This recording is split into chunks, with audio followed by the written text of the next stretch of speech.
ಎಲ್ಲರಿಗೂ ವೀರು ಕನ್ನಡ ಯೂಟ್ಯೂಬ್ ಚಾನೆಲ್ಗೆ ಆತ್ಮೀಯವಾದ ಸ್ವಾಗತ. ನಾನು ನಿಮ್ಮ ವೀರು ಕನ್ನಡ ಸರ್.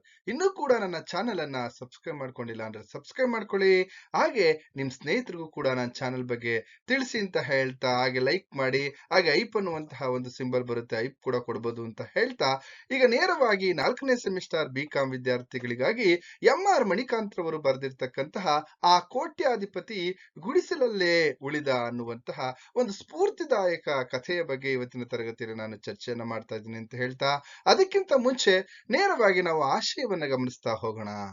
ನೋಡಿ, ಕೊಳಗೇರಿಯಲ್ಲಿದ್ದಂತಹ ಕಡು ಬಡವ ಕೋಟ್ಯಾಂತರ ರೂಪಾಯಿ ವಹಿವಾಟು ನಡೆಸುವಂತಹ ವ್ಯಕ್ತಿ ಆಗ್ತಕ್ಕಂಥದ್ದು.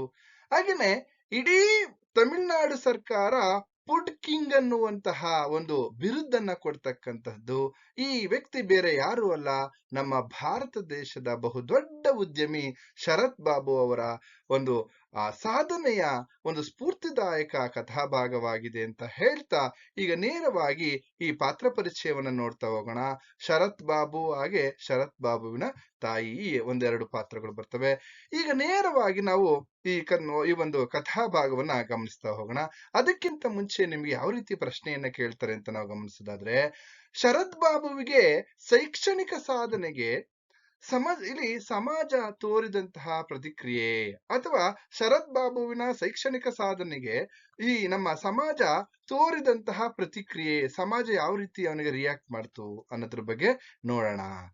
ನೋಡಿ, ಇಲ್ಲಿ ಕಥಾನಾಯಕನ ಹೆಸರು ಈ ಶರತ್ ಬಾಬು ಅಂತಕ್ಕಂಥದ್ದು. ಇಡೀ ಕತೆ ಇವರ ಒಂದು ಸ್ಫೂರ್ತಿದಾಯಕ ಕತೆ ಅಂತಕ್ಕಂಥದ್ದು ಹೇಳ್ಬೋದು. ಅಂದ್ರೆ ಇಂದಿನ ಯುವಕರಿಗೆ ಒಂದು ಸ್ಫೂರ್ತಿಯನ್ನು ನೀಡುವಂತಹ ಒಂದು ಕಥೆ ಇದು ಅಂತಕ್ಕಂಥದ್ದು. ನೋಡಿ, ಈ ಶರತ್ ಬಾಬು ಚೆನ್ನೈನ ಇಲ್ಲಿ ಮಾದಿಪಕ್ಕಂ ಅನ್ನುವಂತಹ ಒಂದು ಕೊಳಗೇರಿಯಲ್ಲಿ ವಾಸ ಮಾಡ್ತಾ ಇರ್ತಕ್ಕಂತಹ ವ್ಯಕ್ತಿ, ಅಥವಾ ಆ ಕೊಳಗೇರಿಯಿಂದ ಬಂದಂತಹ ವ್ಯಕ್ತಿ.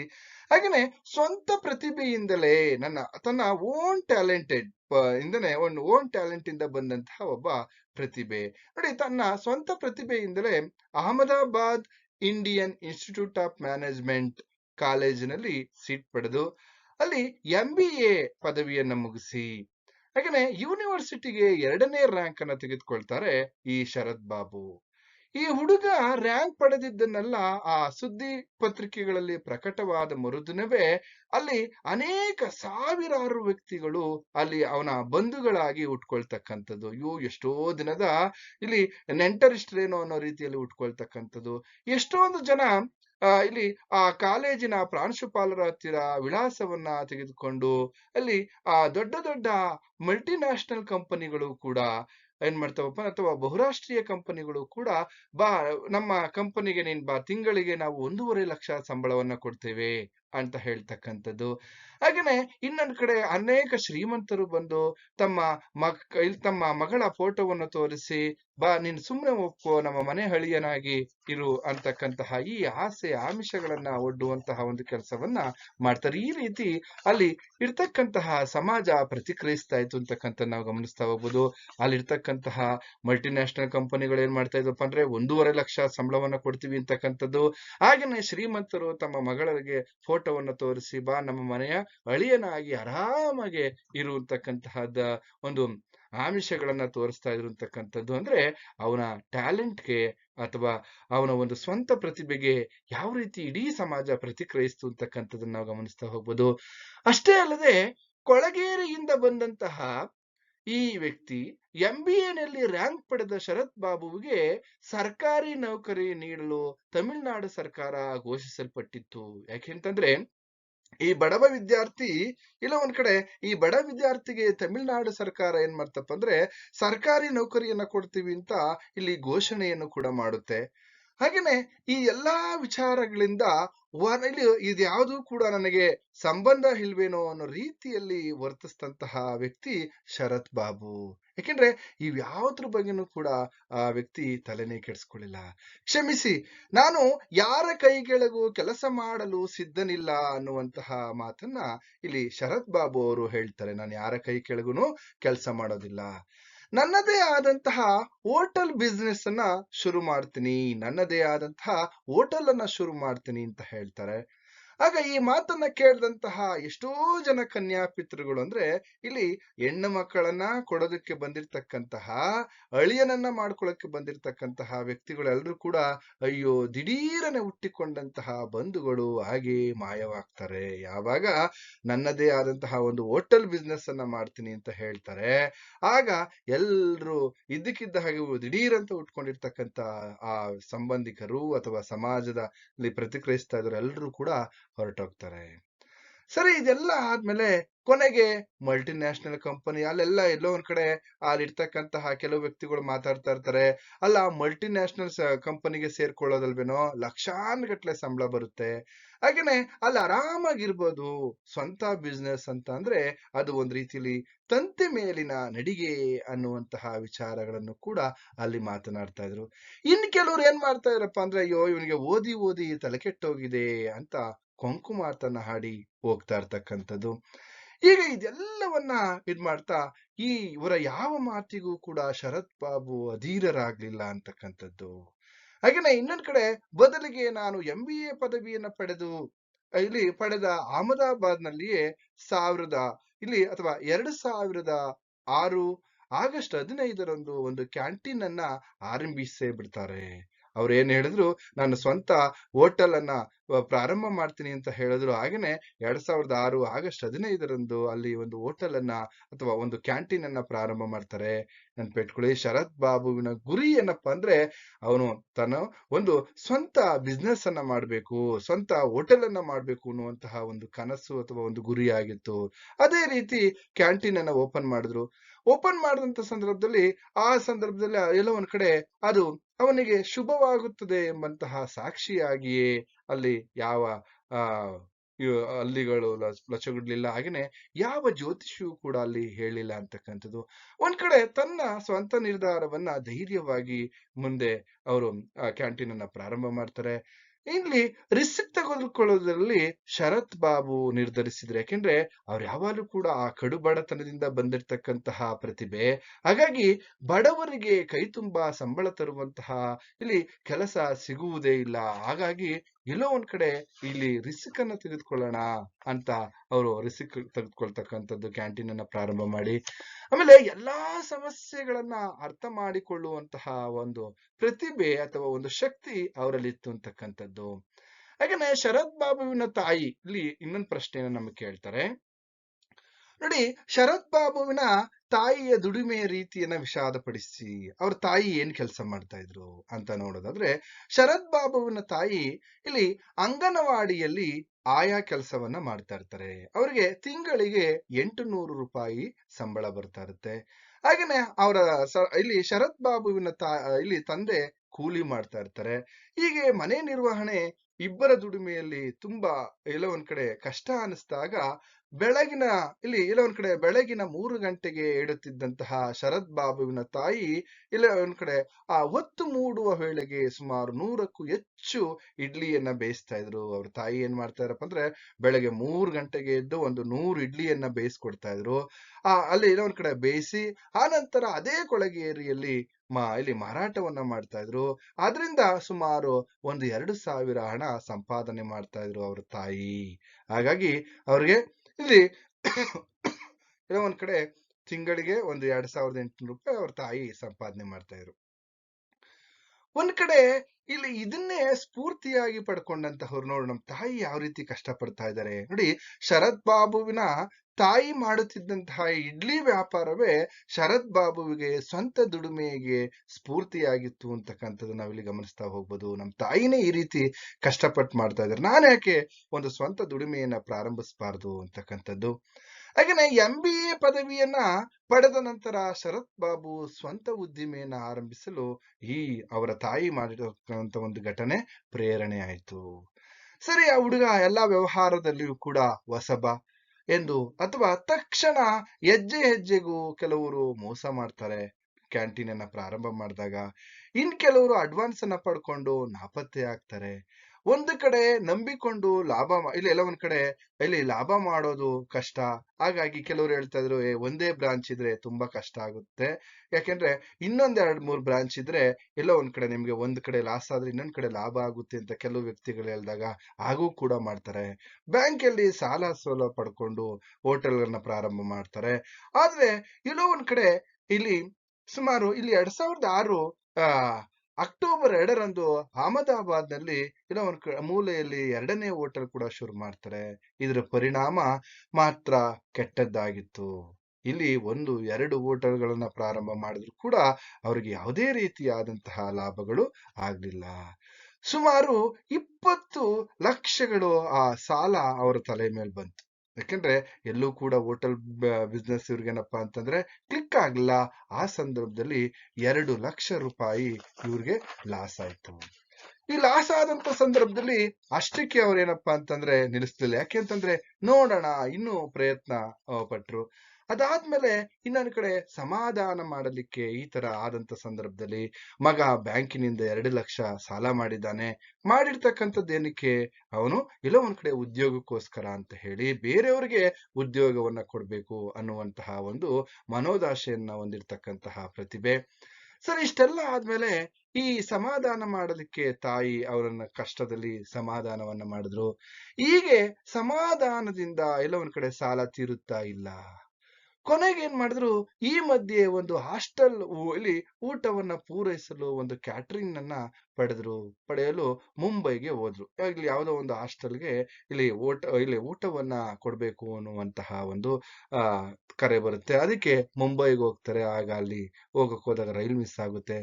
ಕೊನೆಗೆ ಎಲ್ಲೋ ಒಂದ್ ಕಡೆ ಆಟೋಗೂ ಕೂಡ ಖರ್ಚಿಲ್ಲದೆ, ಇಲ್ಲಿ ಎಲ್ಲೋ ಒಂದ್ ಕಡೆ ದುಡ್ಡಿಲ್ಲದೆ ದಿಕ್ಕು ತೋಚದೆ ನಿಂತಿದ್ದಾಗ ಅಲ್ಲಿ ಎಲ್ಲೋ ಒಂದ್ ಕಡೆ ರೈಲ್ವೆ ಪೊಲೀಸರ ಕೈಯಲ್ಲಿ ವಧೆ ತಿಂದಿದ್ದು ಕೂಡ ಉಂಟು. ಹೀಗೆ ಅನೇಕ ಅಪಮಾನಗಳನ್ನ ಸಹಿಸಿಕೊಂಡಂತಹ ಶರತ್ ಬಾಬು ಒಮ್ಮೆ ಅವ್ರು ಹೇಳ್ತಾರೆ, ಇಲ್ಲಿ ನಾನು ಗೆದ್ದೇ ಗೆಲ್ಲುತ್ತೇನೆ. ಯಾಕೆಂತಂದ್ರೆ ಇಲ್ಲಿ ತನಗೆ ತಾನೇ ಗೆದ್ದೇ ಗೆಲ್ಲುವೆನು ಒಂದು ದಿನ, ಗೆಲ್ಲಲೇಬೇಕು ಒಳ್ಳೆತನ ಅನ್ನುವಂತಹ ಒಂದು ವಿಚಾರವನ್ನ ತಲೆಯಲ್ಲಿಟ್ಕೊಂಡು ಮೌನವಾಗಿರ್ತಾರೆ. ಆದ್ರೆ ಒಂದ್ಸಾರಿ ಅವ್ರಿಗೆ ಎಲ್ಲೋ ಒಂದ್ ಕಡೆ ಒಂದು ಸುವರ್ಣ ಅವಕಾಶ ಸಿಗುತ್ತೆ. ನೋಡಿ, ಶರತ್ ಬಾಬುವಿಗೆ ಬಂದಂತಹ ಸುವರ್ಣ ಅವಕಾಶ ಇಡೀ ಬದುಕನ್ನ ಬದಲಾಯಿಸುತ್ತೆ. ಅದ್ಯಾವ್ದಪ್ಪ ಅಂದ್ರೆ ನಿಮ್ಗೊಂದು ಪ್ರಶ್ನೆ ಕೇಳ್ತಾರೆ. ಹೇಗೆ ಅಂದ್ರೆ, ಮಾರ್ಚ್ 5 ಈಗ ಆಲ್ರೆಡಿ 2 ಹೋಟೆಲ್ಗಳನ್ನ ಪ್ರಾರಂಭ ಮಾಡಿದ್ರು. ಅದರಿಂದ ಸುಮಾರು ಇಲ್ಲಿ 20 ಲಕ್ಷ ಲಾಸ್ ಆಯ್ತು. ಹೀಗೆ 20 ಲಕ್ಷ ಅವ್ರಿಗೆ ಸಾಲ ಬಂತು. ಹೀಗಾಗಿ ಏನ್ ಮಾಡ್ತಾ ಇದ್ರಪ್ಪ ಅಂದ್ರೆ, ಮಾರ್ಚ್ 5, 2007ರಲ್ಲಿ ಶರತ್ ಬಾಬು ಬದುಕಿನ ಎಲ್ಲೋ ಒಂದ್ ಕಡೆ ಅವರ ಬದುಕು ಬಂಗಾರವಾದಂತಹ ದಿನ. ಹೇಗೆ ಅಂತ ನಿಮ್ಗೆ ಒಂದು ಪ್ರಶ್ನೆ ಕೇಳ್ಬೋದು. ಹೇಗಪ್ಪ ಅಂದ್ರೆ, ಕಡೆಗೂ ಅವರ ಬದುಕಿಗೆ ಒಂದು ಬಂಗಾರದ ದಿನ ಬಂದೇ ಬಿಡ್ತು. ಅದು ಮಾರ್ಚ್ 5, 2007ರಲ್ಲಿ. ಆ ಮಾರ್ಚ್ 5, 2007ರಲ್ಲಿ ಗೋವಾದಲ್ಲಿ ಹೊಸದಾಗಿ ಒಂದು ಹೊಸ ಯೂನಿವರ್ಸಿಟಿ ಹಾಸ್ಟೆಲ್ ಪ್ರಾರಂಭ ಆಗಿತ್ತು. ಆ ಹೊಸ ಯೂನಿವರ್ಸಿಟಿ ಹಾಸ್ಟೆಲ್ ಪ್ರಾರಂಭವಾಗಿದ್ದಾಗ ಸುಮಾರು ಅಲ್ಲಿ 1,500 ವಿದ್ಯಾರ್ಥಿಗಳಿಗೆ ಊಟ ಒದಗಿಸುವಂತಹ ಗುತ್ತಿಗೆ ಶರತ್ ಬಾಬು ಅವರಿಗೆ ಸಿಕ್ತು. ಇಲ್ಲಿ ಸುಮಾರು 1,500 ಹುಡುಗರಿದ್ರು. ಆ ಹುಡುಗರಿಗೆ ಊಟವನ್ನ ಒದಗಿಸ್ತಕ್ಕಂತಹ ಒಂದು ಗುತ್ತಿಗೆ ಸಿಕ್ತು. ಈ ಸಿಕ್ಕಾದ್ಮೇಲೆ ಇಡೀ ಶರತ್ ಬಾಬುವಿನ ಬದುಕು ಬದಲಾಯಿತು ಅಂತಕ್ಕಂಥದ್ದನ್ನ ನಾವು ಗಮನಿಸ್ತಾ ಹೋಗ್ಬೋದು. ಹಾಗೇನೆ ಅಹಮದಾಬಾದಿನಲ್ಲಿದ್ದಂತಹ 2 ಹೋಟೆಲ್ಗಳನ್ನ ಉಸ್ತುವಾರಿಗೆ ಆಗಿ ಎಲ್ಲ ಒಂದ್ ಕಡೆ ನಂಬಿಕಸ್ಥನನ್ನ ಒಬ್ಬನ್ನ ಅವ್ರಿಗೆ ವಹಿಸ್ಕೊಟ್ಟು ಸೀದಾ ಗೋವಾಗ್ ಬರ್ತಾರೆ. ಗೋವಾಗ್ ಬಂದು ಬದುಕಿನಲ್ಲಿ ಗೆಲ್ಲಲೇಬೇಕು ಅಂದ್ರೆ ಇದೇ ಕಡೆ ಅವಕಾಶ ಎಂದುಕೊಂಡು, ಇದೇ ನನ್ನ ಕಡೆಯ ಅವಕಾಶ ಅಂತ ಅಂದ್ಕೊಂಡು ಏನ್ ಮಾಡಿದ್ರು, ಕ್ಯಾಟರಿಂಗ್ ಕೆಲಸವನ್ನ ಆರಂಭಿಸ್ತಾರೆ. ಈ ಕ್ಯಾಟರಿಂಗ್ ಕೆಲಸದಿಂದ ಶುದ್ಧ ಇಲ್ಲೆಲ್ಲ ಒಂದ್ ಕಡೆ ತುಂಬಾ ಅವರು ಶ್ರದ್ಧೆಯಿಂದ ಉತ್ಸಾಹದಿಂದ ಒಂದಷ್ಟು ಖರ್ಚು ಹೆಚ್ಚಾಗಿತ್ತು. ಆದ್ರೂ ಕೂಡ ಲಾಭ ಕಡಿಮೆ ಬಂದರೂ ಚಿಂತೆ ಇಲ್ಲ ಅನ್ಕೊಂಡು ಇವರು ಅಲ್ಲಿ ಉಪಹಾರವನ್ನ ಅಂದ್ರೆ ತಿಂಡಿಯನ್ನ ತಯಾರು ಮಾಡೋದಕ್ಕೆ ಮುಂದಾಗ್ತಾರೆ. ಹಾಗೇನೆ ಒಂದು ವಾರದ ಅವಧಿಯಲ್ಲಿ ಈ ಶರತ್ ಬಾಬುವಿನ ಹೋಟೆಲ್ ತಿಂಡಿಯ ಬಗ್ಗೆ ಇಡೀ ಆ ಒಂದು ಕಾಲೇಜಿನ ಆ ಒಂದು ಯೂನಿವರ್ಸಿಟಿಯ ಕ್ಯಾಂಪಸ್ ನಲ್ಲೆಲ್ಲ ಮಾತಾಡತೊಡಗಿದ್ರು. ಈತನ ಹೋಟೆಲ್ ನಲ್ಲಿ ತಯಾರಿಸುತ್ತಿದ್ದಂತಹ ತಿಂಡಿಗಳ ರುಚಿಗೆ ಮನಸೋತು ಯೂನಿವರ್ಸಿಟಿ ಕುಲಪತಿಗಳು ಏನ್ ಹೇಳ್ತಾರೆ ಅಂದ್ರೆ, ಮುಂದೆ ನಮ್ಮ ಕಾಲೇಜಿನಲ್ಲಿ ಯಾವುದೇ ಇಲ್ಲಿ ಸಭೆ ಸಮಾರಂಭಗಳು ನಡೆದ್ರು ಕೂಡ ನಿನ್ನ ಹೋಟೆಲ್ನಿಂದಲೇ ನಮಗೆ ಊಟ ತಿಂಡಿ ಕಾಫಿಯನ್ನ ಒದಗಿಸಯ್ಯ ಅಂತ ಹೇಳ್ತಾರೆ. ಅದರಲ್ಲಿ ಎಲ್ಲೋ ಒಂದ್ ಕಡೆ ಶರತ್ ಬಾಬುವಿಗೆ ಎಲ್ಲಿಲ್ಲದಂತಹ ಒಂದು ಖುಷಿ. ಯಾಕೆಂದ್ರೆ ಅವರ ಏಕಾಗ್ರತೆ ಇರ್ಬೋದು, ಅವರ ಅವಿರತ ಶ್ರಮ, ಅವರ ಪ್ರತಿಭೆ ಎಲ್ಲೋ ಒಂದ್ ಕಡೆ ಕೈ ಹಿಡಿತು ಅಂತಕ್ಕಂಥ ನಾವು ಗಮನಿಸ್ತಾ ಹೋಗ್ಬೋದು. ಇದರ ಪರಿಣಾಮವಾಗಿ ಹಾಸ್ಟೆಲ್ ವಿದ್ಯಾರ್ಥಿಗಳು ದಿನವೂ ಊಟ, ಯೂನಿವರ್ಸಿಟಿಗೆ ಕಾಫಿ ತಿಂಡಿ ಒದಗಿಸುವುದು, ಹಾಗೆ ಕೆಲಸಕ್ಕೆ ಇಲ್ಲಿ ವಾರಕ್ಕೆ ಸುಮಾರು 1.5 ಲಕ್ಷ ಆದಾಯ ಬರ್ತಾ ಇತ್ತು. ಆ ಯೂನಿವರ್ಸಿಟಿ ಹಾಸ್ಟೆಲ್ಗೆ ಇವರು ಇಷ್ಟು 1 ಲಕ್ಷ ರೂಪಾಯಿ ಆದಾಯ ಬರ್ತಾ ಇತ್ತು ವಾರಕ್ಕೆ. ಆಗ ಶರತ್ ಬಾಬು ಎಲ್ಲೋ ಒಂದ್ ಕಡೆ ಆಯ್ತು ಅಂತ ಹೇಳಿ ನೋಡುತ್ತಲೇ ಈ ಹೋಟೆಲ್ನಲ್ಲಿ ಸುಮಾರು 100 ಜನ ಕೆಲಸಗಾರರು ಬಂದ್ರು. ಅಂದ್ರೆ ಆ ಎಲ್ಲಾ ಕೆಲಸಗಾರರು ಬಡವರಿಗೆ ಇವರು ಹೆಚ್ಚು ಆದ್ಯತೆಯನ್ನ ಕೊಡ್ತಾ ಇರುವಂತಕ್ಕಂಥದ್ದು. 6 ತಿಂಗಳಲ್ಲಿಯೇ ನೌಕರರ ಸಂಖ್ಯೆ ದುಪ್ಪಟ್ಟಾಯ್ತು. ಕೈ ತುಂಬಾ ಸಂಬಳ ನೌಕರರಿಗೆ. ಪರಿಣಾಮ 2 ವರ್ಷದಲ್ಲಿ ಮಾಡಿದ್ದಂತಹ 20 ಲಕ್ಷ ಸಾಲವನ್ನ ತೀರಿಸ್ಬಿಡ್ತಾರೆ. ಹಾಗೇನೆ ತೀರಿಸಿ ಆ ನಂತರ ಬೇರೆ ಬೇರೆ ಕಡೆಗಳಲ್ಲಿ ಹೋಟೆಲ್ ಅನ್ನ ಪ್ರಾರಂಭ ಮಾಡ್ತಾರೆ. ತಮ್ಮ ಕ್ಯಾಟ್ರಿಂಗ್ ಸೆಂಟರ್ ಅನ್ನ ಆರಂಭ ಮಾಡ್ತಾರೆ. ತಮಿಳುನಾಡು, ಗೋವಾ, ಬಾಂಬೆ, ಪೂನಾ, ಅಹಮದಾಬಾದ್ಗಳಲ್ಲಿ ಎಲ್ಲಾ ಕಡೆಯಲ್ಲಿಯೂ ಶರತ್ ಬಾಬು ತನ್ನ ಕ್ಯಾಟ್ರಿಂಗ್ ಸೆಂಟರ್ ಅನ್ನ ಪ್ರಾರಂಭ ಮಾಡ್ತಕ್ಕಂಥದ್ದು.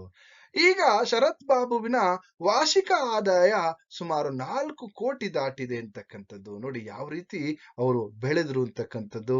ಈಗ ಅದೇ ತಮಿಳುನಾಡು ಸರ್ಕಾರ ಶರತ್ ಬಾಬುವಿಗೆ ಫುಡ್ ಕಿಂಗ್ ಅನ್ನುವಂತಹ ಬಿರುದನ್ನ ನೀಡಿ ಸನ್ಮಾನಿಸ್ತು. ಹೀಗೆ ಒಮ್ಮೆ ಇದೆಲ್ಲ ಒಂದು ಸಂತೋಷವೆಂದರೆ ಕೋಟ್ಯಾಧಿಪತಿ ಆದ ನಂತರವೂ ಕೂಡ ಶರತ್ ಬಾಬು ಬದಲಾಗ್ಲಿಲ್ಲ. ನೋಡಿ, ನಾನು ಹೇಗೆ ಇಲ್ಲಿ ಕಷ್ಟದಿಂದ ಬಂದೆ ಅದನ್ನ ನೆನಪಿಸ್ಕೊಂಡು ಅವರು ಯಾವುದೇ ಕಾರಣಕ್ಕೂ ಬದಲಾಗುವುದಕ್ಕೆ ಹೋಗ್ಲೇ ಇಲ್ಲ. ತನ್ನ ಎಲ್ಲಾ ಹೋಟೆಲ್ಗಳಲ್ಲಿಯೂ ಕಡು ಬಡವರಿಗೆ ನೌಕರಿಯನ್ನು ಕೊಡುವಂತಹ ಅನ್ನದಾತನಾಗ್ತಾರೆ. ಹಾಗೇನೆ ಕಾನೂನುಬದ್ಧವಾಗಿರ್ತಕ್ಕಂತಹ ಎಲ್ಲಾ ಸವಲತ್ತುಗಳನ್ನ ಹೋಟೆಲ್ ನೌಕರರಿಗೆ ಕೊಡ್ತಕ್ಕಂಥದ್ದು. ಸುಸ್ತಾದ್ರೆ ರಜೆಯನ್ನ ತೆಗೆದುಕೊಳ್ಳಿ, ಆದ್ರೆ ಮೈಗಳ್ಳರಾಗಬೇಡಿ ಅನ್ನುವಂತಹ ಮಾತನ್ನ ಹೇಳ್ತಾ ಇದ್ರು. ಹಾಗೇನೆ ಆತ ಇಲ್ಲಿ ಎಲ್ಲೋ ಒಂದ್ ಕಡೆ ಉಳಿದಿದ್ದೇನೆ, ಆದ್ರೆ ಬೆಳಗಿನ ಜಾವ 3 ಗಂಟೆಗೆ ಎದ್ದು ತಾನು ದುಡಿಮೆಗೆ ನಿಲ್ಲುತ್ತಿದ್ದರು. ನೋಡಿ, ಸೇಮ್ ಏನು ಕೊಳಗೇರಿಯಲ್ಲಿ ಅವ್ರ ಮನೆ ಇತ್ತು ಅಲ್ಲೇ ಹೋಗ್ತಾ ಇದ್ರು, ಅಲ್ಲೇ ಇರ್ತಾ ಇದ್ರು, ಮತ್ತೆ 3 ಗಂಟೆಗೆ ತನ್ನ ದುಡಿಮೆಗೆ ಹಾಜರಾಗ್ತಾ ಇದ್ರು. ಅಲ್ರಿ, ಕೋಟಿ ದುಡಿತೀರಾ ಅಲ್ಲಿ ಇರ್ತಕ್ಕಂತಹ ಜನರು, ಅಲ್ಲ ಕೋಟಿ ದುಡಿತೀರಾ, ಒಂದು ಒಳ್ಳೆ ಮನೆ ತಗೋಬಹುದು, ಆರಾಮಾಗಿರ್ಬೋದಲ್ಲ, ನೀವ್ ಯಾಕೆ ಇಲ್ಲಿ ಕೆಲ್ಸಕ್ ಬರ್ತೀರಾ ಹಂಗೆ ಹಿಂಗೆ ಅಂತ ಕೇಳಿದ್ರು ಕೂಡ, ಇಲ್ಲ ನನ್ನ ತಾಯಿಯನ್ನ ಚೆನ್ನಾಗಿ ನೋಡ್ಕೋಬೇಕು, ನನ್ನ ತಾಯಿಗೆ ಪ್ರತಿ ಹಬ್ಬಕ್ಕೂ ಅವಳಿಗೊಂದು ಸೀರೆಯನ್ನ ತಂದ್ಕೊಡ್ಬೇಕು ಅಂತ ಹೇಳಿ, ಬೈ ಚಾನ್ಸ್ ಅಮ್ಮ ಕಾಯಿಲೆ ಬಿದ್ದರೆ ಅವಳಿಗೆ ಒಳ್ಳೆ ಕಡೆ ಚಿಕಿತ್ಸೆಯನ್ನ ಕೊಡ್ಬೇಕು, ಇದು ನನ್ನ ಆಸೆ ಅಂತಕ್ಕಂಥದ್ದು. ಯಾಕೆಂದ್ರೆ ಅವರಿಗಾಗಿ ಏನನ್ನು ಕೂಡ ಮಾಡ್ಕೊಳ್ತಾರೆ. ಅಲ್ಲಿರ್ತಕ್ಕಂತಹ ಬಡವರಿಗೆ, ಬಡಬಗ್ಗರಿಗೆ ಅವರು ಕೆಲಸವನ್ನ ಕೊಡುವಂತಹ ಒಬ್ಬ ಶ್ರಮಜೀವಿಯ ಚೇತನ ಅಂತಕ್ಕಂಥನೇ ನಾವು ಕರಿತಾ ಹೋಗ್ಬೋದು. ಯಾಕೆಂದ್ರೆ ಶರತ್ ಬಾಬು ಬಡವರ ಆಶಾಕಿರಣವಾಗಿದ್ರು ಅಂತಕ್ಕಂಥದ್ದನ್ನು ನಾವು ಗಮನಿಸ್ತಾ ಹೋಗ್ಬೋದು. ಯಾಕೆಂದ್ರೆ ಎಷ್ಟೋ ಜನ ಅವನ ಹೋಟೆಲ್ನಲ್ಲಿ ಅನೇಕ ಬಡ ಕುಟುಂಬಗಳಿಗೆ ಕೆಲಸ ನೀಡಿರ್ತಕ್ಕಂತಹ ವ್ಯಕ್ತಿ, ಅಥವಾ ಬಡವರ ದೇವರು ಅಂತಾನೆ ನಾವು ಕರಿತಾ ಹೋಗ್ಬೋದು ಶರತ್ ಬಾಬು ಅವರನ್ನ. ನೋಡಿ, ಇನ್ನೊಂದ್ ಕಡೆ ಅವ್ರಿಗೆ ಅವ್ರ ತಾಯಿಯನ್ನ ಕಾರಿನಲ್ಲಿ ಕೂರಿಸ್ಕೊಂಡು ಹೋಗ್ಬೇಕು ಅನ್ನುವಂತಹ ಒಂದು ಆಸೆ ಇತ್ತು. ಹೀಗಾಗಿ ಅಷ್ಟು ಆಸೆ ಈಡೇರದೆ ಎಲ್ಲ ಒಂದ್ ಕಡೆ ಅಮ್ಮನ ಖುಷಿ ಅಂತಾನೆ 35 ಲಕ್ಷ ರೂಪಾಯಿನ ಕಾರು ತೆಗೆದುಕೊಂಡಿದ್ದೀನಿ. ಅವ್ರೇನ್ ಮಾಡಿದ್ರಪ್ಪ ಅಂದ್ರೆ 35 ಲಕ್ಷ ರೂಪಾಯಿ ಒಂದು ಕಾರನ್ನ ತೆಗೆದುಕೊಳ್ತಾರೆ. ಅದರಲ್ಲಿ ಪ್ರತಿ ಹಬ್ಬದಲ್ಲಿಯೂ ಅವಳಿಗೆ ಎಲ್ಲ ಒಂದ್ ಕಡೆ ಹೊಸ ಬಟ್ಟೆಯನ್ನ ಕೊಡಿಸ್ತೀನಿ, ಹಾಗೆ ಬೇರೆ ಏರಿಯಾದಲ್ಲಿ ಮನೆ ಕಟ್ಟಿಸೋಣವಾ ಅಥವಾ ಅಂತ ಕೇಳಿದಾಗ ಬೇಡಪ್ಪ, ಅದೆಲ್ಲ ಕೋಟ್ಯಾಂತರ ವ್ಯವಹಾರ, ಹಾಗಾಗಿ ಈಗ ಇರುವ ಮನೆಯಲ್ಲಿ ನೆಮ್ಮದಿ ಇದೆ. ಅವ್ರ ತಾಯಿಯನ್ನ ಕೇಳ್ತಾರಮ್ಮ, ಬೇರೆ ಏರಿಯಾದಲ್ಲಿ ಮನೆ ಕಟ್ಟೋಣವಾ? ಇಲ್ಲ, ಯಾಕೆಂದ್ರೆ ಕೋಟ್ಯಾಂತರ ವ್ಯವಹಾರ, ಅದಕ್ಕೆಲ್ಲ ಕೋಟ್ಯಾಂತರ ರೂಪಾಯಿ ಬೇಕು ಮನೆ ಕಟ್ಸೋದಕ್ಕೆ, ಈಗ ಇರೋ ಮನೆಯಲ್ಲಿ ನೆಮ್ಮದಿಯಾಗಿದ್ದೀವಿ. ಹೊಸ ಮನೆಗಳನ್ನ ಖರೀದಿಗೆ ಬಳಸುವಂತಹ ದುಡ್ಡನ್ನ ನೀನು ಹೋಟೆಲ್ ವ್ಯವಹಾರದಲ್ಲಿ ತೊಡಗಿಸುವಂತ ಅವ್ರ ತಾಯಿ ತನ್ನ ಮಗನಿಗೆ ಬುದ್ಧಿ ಮಾತನ್ನ ಹೇಳ್ತಾ ಇದ್ರು. ಹಾಗೆ ಮಾಡ್ತಾರೆ, ಹಾಗೆ ಮಾಡಿ ಒಂದಷ್ಟು ಬಡವರಿಗೆ ಕೆಲಸ ಕೊಟ್ಟಂತಾಗುತ್ತದೆ ಎನ್ನುವಂತಹ ಮಾತನ್ನ ಶರತ್ ಬಾಬು ಅವರ ತಾಯಿ ಹೇಳ್ತಾ ಇದ್ರು. ನೋಡಿ, ಹೀಗಾಗಿ ಆ ಬದುಕಿನ ಕೊನೆಯವರೆಗೂ ಬಡವರಿಗಾಗಿ ನೆರವಾಗು ಅನ್ನುವಂತಹದ್ದು ಅವರ ತಾಯಿ ಆಸೆಯಾಗಿತ್ತು ಅಂತಕ್ಕಂಥದ್ದು. ಇನ್ನೊಂದು ಕಡೆ ಕೋಟ್ಯಾಧಿಪತಿಯಾದ ನಂತರವೂ ಕೂಡ ಕೊಳಗೇರಿಯಲ್ಲಿಯೇ ಉಳಿದಿರುವಂತಹ ಶರತ್ ಬಾಬುವಿನ ಬದುಕಿನ ಕತೆ ಇವತ್ತಿಗೂ ಕೂಡ ಮನೆ ಮಾತಾಗಿದೆ ಅಂತಕ್ಕಂಥದ್ದು ನಾವು ಗಮನಿಸ್ತಾ ಹೋಗ್ಬೋದು. ಅನೇಕ ಯುವಕರಿಗೆ ಈ ಒಂದು ಕಥಾಭಾಗ ಸ್ಫೂರ್ತಿಯಾಗಿದೆ ಅಂತಕ್ಕಂಥದ್ದು ನಾವು ಗಮನಿಸ್ತಾ ಹೋಗ್ಬೋದು. ಹಾಗೇನೆ ಎಲ್ಲೋ ಒಂದ್ ಕಡೆ ಅನೇಕ ಕಾರ್ಯಕ್ರಮಗಳಿಗೆ ಶರತ್ ಬಾಬು ಅವರನ್ನ ಕರೆದಂತಹ ಸಂದರ್ಭದಲ್ಲಿ ಯೂನಿವರ್ಸಿಟಿಗಳಾಗಿರ್ಬೋದು, ಬೇರೆ ಬೇರೆ ಕಾಲೇಜುಗಳು ಸಮಾರಂಭಕ್ಕೆ ಕರೆದಂತ ಸಂದರ್ಭದಲ್ಲಿ ಬಿಡುವಿಲ್ಲದ ಇದ್ದರೂ ಕೂಡ ಬಿಡುವು ಮಾಡಿಕೊಂಡು ಹೋಗಿ ಅಲ್ಲಿರ್ತಕ್ಕಂಥ ಯುವಕರಿಗೆ ತನ್ನ ಕಷ್ಟದ ದಿನಗಳ ಬಗ್ಗೆ ಹೇಳ್ತಾ ಹೋಗ್ತಾ ಇದ್ರು. ಯಾಕೆಂದ್ರೆ ಅವರ ನೋವಿನ, ಅವರು ತನ್ನ ಸಂಕಟದ, ತನ್ನ ನೋವಿನ, ತನ್ನ ಸಾಹಸದ ಕಥೆಯನ್ನ ಹೇಳ್ಕೊಂಡು ತಮ್ಮ ಮನಸ್ಸನ್ನ ಹಗುರ ಮಾಡ್ಕೊಳ್ತಾ ಇದ್ರು. ಏನ್ ಹೇಳ್ತಾರೆ ಅಂದ್ರೆ, ನಾನು 10ನೇ ತರಗತಿಯ ತನಕ ಸೀಮೆ ಎಣ್ಣೆಯ ಬೆಳಕಿನಲ್ಲಿಯೇ ಓದಿದವನು. ಶರತ್ ಬಾಬು ಬೇರೆ ಕಡೆ ಕಾರ್ಯಕ್ರಮಗಳಿಗೆ ಹೋದಂತ ಸಂದರ್ಭದಲ್ಲಿ ಹೇಳ್ತಕ್ಕಂಥದ್ದು. ಹಾಗೆ ಶ್ರೀಮಂತರು ಮಾತ್ರ ಕೋಟ್ಯಾಧಿಪತಿಗಳಾಗ್ತಾರೆ ಅನ್ನೋದು ವಾದ ಸುಳ್ಳು. ಯಾಕೆಂದ್ರೆ ಶ್ರೀಮಂತರು ಮಾತ್ರ ಕೋಟ್ಯಾಧಿಪತಿಗಳಾಗ್ತಾರೆ ಅಂತ ಹೇಳ್ತಕ್ಕಂಥ ವಾದ ಸುಳ್ಳು. ಗೆಲ್ಲಬೇಕು ಅಂತಹ ಆಸೆ ಪಡುವಂತಹ ಪ್ರತಿಯೊಬ್ಬರು ಕೂಡ ಕೋಟಿ ವೀರರಾಗಬಹುದು ಅನ್ನುವಂತಹ ಯುವಕರಿಗೆ ಸ್ಫೂರ್ತಿದಾಯಕ ಮಾತುಗಳನ್ನ ಹೇಳ್ತಾ ಇದ್ರು ಅಂತಕ್ಕಂಥದ್ದು. ಅದಕ್ಕೆ ನಾನೇ ಸಾಕ್ಷಿ. ಅಂದ್ರೆ ಶ್ರೀಮಂತರು ಮಾತ್ರ ಇಲ್ಲಿ ಶ್ರೀಮಂತರಾಗ್ತಾರೆ ಅನ್ನೋದು ಅದು ಸುಳ್ಳು. ಯಾಕೆಂತಂದ್ರೆ ಶ್ರಮ ಪಟ್ರೆ ಎಲ್ರೂ ಶ್ರೀಮಂತರಾಗ್ಬೋದು ಅಂತಕ್ಕಂಥದ್ದು. ಹಾಗಾಗಿ ಭಾರತದಲ್ಲಿ ನಾವು ಏನಪ್ಪಾ ಅಂದ್ರೆ ಪ್ರಕಾಶಿಸುತ್ತಿದೆ, ಭಾರತ ಅಭಿವೃದ್ಧಿ ಹೊಂದುತ್ತಿದೆ ಎಂಬ ಮಾತು ನಿಜವಾಗಬೇಕಾದರೆ ಎಲ್ಲಾ ಬಡವರಿಗೂ ಕೆಲಸ ಕೊಡಿ ಎಂದು ಸರಕಾರಗಳನ್ನ, ಸಿರಿವಂತರನ್ನ ಒತ್ತಾಯಿಸ್ತಾ ಇದ್ರು ಶರತ್ ಬಾಬು ಅವರು.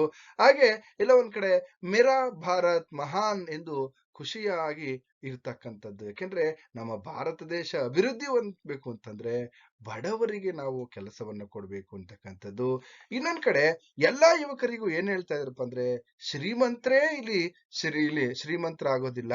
ಯಾಕೆಂದ್ರೆ ಬಡವರು ಕೂಡ ಶ್ರೀಮಂತರಾಗ್ಬೋದು. ಅದಕ್ಕೆ ಅವಿರತ ದುಡಿಮೆ ಅಥವಾ ಏಕಾಗ್ರತೆ ಅಂತಕ್ಕಂಥದ್ದು ಮುಖ್ಯ. ತನ್ನ ಕೆಲಸದಲ್ಲಿ ಇರ್ತಕ್ಕಂತಹ ಶ್ರದ್ಧೆಯಿಂದ ಆ ವ್ಯಕ್ತಿ ಏನ್ ಬೇಕಾದ್ರೂ ಆಗ್ಬೋದು ಅನ್ನುವಂತಹ ಯುವಕರಿಗೆ ಸ್ಫೂರ್ತಿದಾಯಕವಾಗಿರ್ತಕ್ಕಂತಹ ಕಥಾಭಾಗ ಅಂತ ಹೇಳ್ತಾ ಇಲ್ಲಿಗೆ ಈ ತರಗತಿಯನ್ನ ಮುಗಿಸ್ತಾ ಇದ್ದೀನಿ. ನಿಮ್ಗೆಲ್ರಿಗೂ ಕೂಡ ಶುಭವಾಗ್ಲಿ.